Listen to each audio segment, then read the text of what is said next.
तो कैसे हो आप सभी लोग। मेरा आज का आपके अपने YouTube channel GK GS advance classes में आप सभी का स्वागत करती हूँ। कैसे हो आप सभी लोग। सभी को गुड मॉर्निंग, सभी को राधे राधे। आइए चलिए हम अपने पॉलिटी के सेशन को देख रहे हैं, उसी को आगे बढ़ाते हुए देखते हैं आगे पढ़ना क्या है। तो हमने अपनी अधिवेशन की प्रक्रिया समाप्त कर ली थी, ठीक। अब उससे आगे चलते हैं धन वित्त विधेयक में। क्या चलते हैं तो सॉरी धन विधेयक में, वित्त विधेयक का भी वित्त विधेयक अलग होता है, धन विधेयक अलग होता है, ठीक। तो धन विधेयक चलते हैं। धन विधेयक सबसे पहले तो हम जानेंगे किस आर्टिकल में, छोटे एग्जाम में यही पूछा जाता है धन विधेयक। लेकिन अब तो लेवल बढ़ रहा है, इसलिए अपना भी लेवल थोड़ी से ऊपर उठाइए, ओके। धन विधेयक आर्टिकल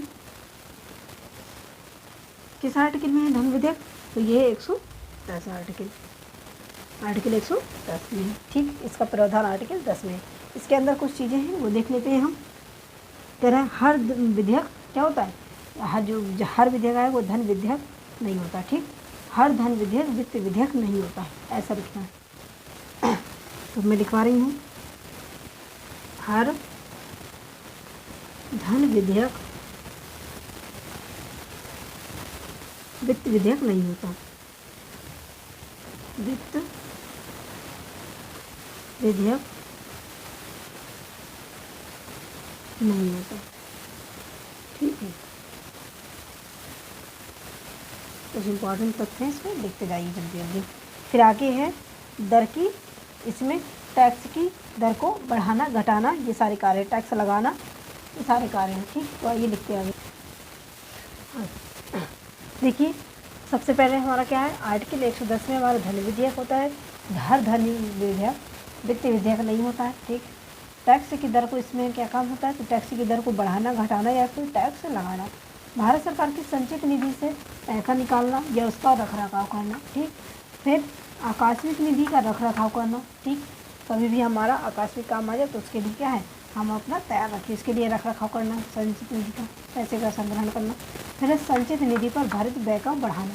अब ये संचित निधि जो हमारे पास निधि, मतलब जो हमारे पास पैसा इकट्ठा है उसको बढ़ाना, इससे जैसे कि हमारे पास 500 करोड़ रुपए है तो उसको 1000 करोड़ रुपए बनाना, ऐसे। फिर आगे है उधार मतलब कि जैसे ऋण लेने से संबंधित उपबंध बनाना, ठीक। उसके बारे में बताना कि उसके नियम क्या होंगे।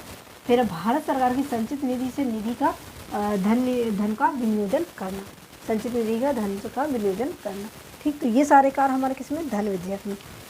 आगे अब इसमें ये सब तो आता है। अब इसके मैंने कहा ना कि हर एक चीज़ के क्या है, पॉजिटिव एंड नेगेटिव पॉइंट्स होते हैं। तो ये तो हो गए हमारे पॉजिटिव, अब हम देखेंगे इसके नेगेटिव, ठीक। तो अगले पेज में चलते हैं और उसके हम नेगेटिव पॉइंट्स देख लेते हैं। तो इसमें क्या नहीं आता, सबसे पहले तो जुर्माना लगाना नहीं आता, ठीक।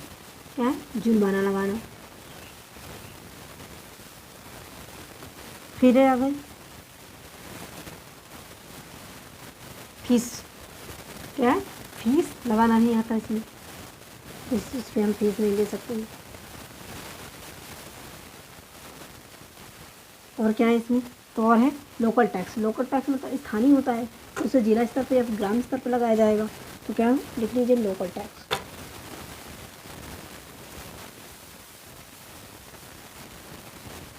लोकल टैक्स, ठीक। और फिर इसी को स्थानीय कर भी लिख सकते हैं, स्थानीय कर, जो हो गया हमारा, ठीक है। फिर आगे देखते हैं और भी चीज़ें इसमें। क्वेश्चन, ये क्वेश्चन बहुत बार पूछा गया कि लोकसभा का अध्यक्ष, मतलब कि क्वेश्चन आता है कि धन विधेयक का निर्धारण कौन करता है, तो कौन करता है, लिख लीजिए धन विधेयक का निर्धारण,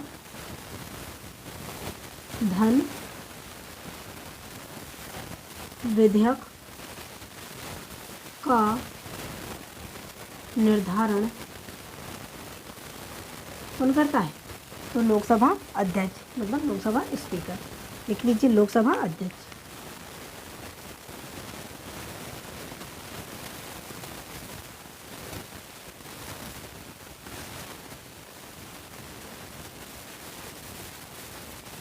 ये हो गया लोकसभा अध्यक्ष, ठीक। आगे चलते हैं। तो देखिए धन विधेयक राष्ट्रपति की पूर्व मंजूरी से पेश होता है, और दूसरी बात है इसमें कि धन विधेयक सिर्फ लोकसभा में ही पेश होता है।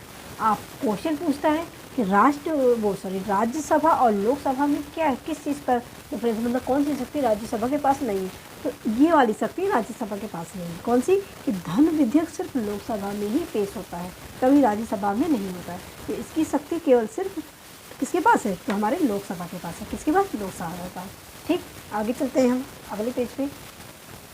तो आगे देखते हैं कि राज्यसभा से कितने दिन तक रोक सकता है? केवल 14 दिन तक रोक सकता है। मैंने बताया था ना कि कुछ जो चीज़ें कितने दिन तक रोक सकते हैं, तो वो सब एक सेशन लाऊंगी मैं। फिर है संयुक्त बैठक इस पर नहीं हो जा सकती। ठीक, अगला यही कह रहा है कि राष्ट्रपति से पुनः विचार के लिए क्या है? वापस नहीं कर सकते। ठीक है, बिना विचार के लिए इसे राष्ट्रपति वापस नहीं कर सकते। वही हमने जब हमारा बिल आया था तो उस पर एक बार राष्ट्रपति दोबारा पुनः विचार के लिए भेज सकते थे। तो अगला पॉइंट नोट करिए। तो हमने क्या बताया कि राष्ट्रपति से पुनः विचार के लिए वापस नहीं भेज सकते, ना ही अपने पास रखते। ठीक, और रख सकते, और राज्यसभा संशोधन नहीं कर सकती इस पर। ठीक, तो कुछ इतनी चीज़ें थी हमारी इसमें धन विधेयक में, जो हमने आपको बता दी। ठीक, अब अगले सेशन में हम जानेंगे अपने वित्त विधेयक के बारे में। किसके बारे में?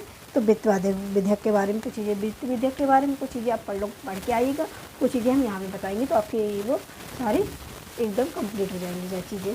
ठीक, तो आज के लिए इतना ही।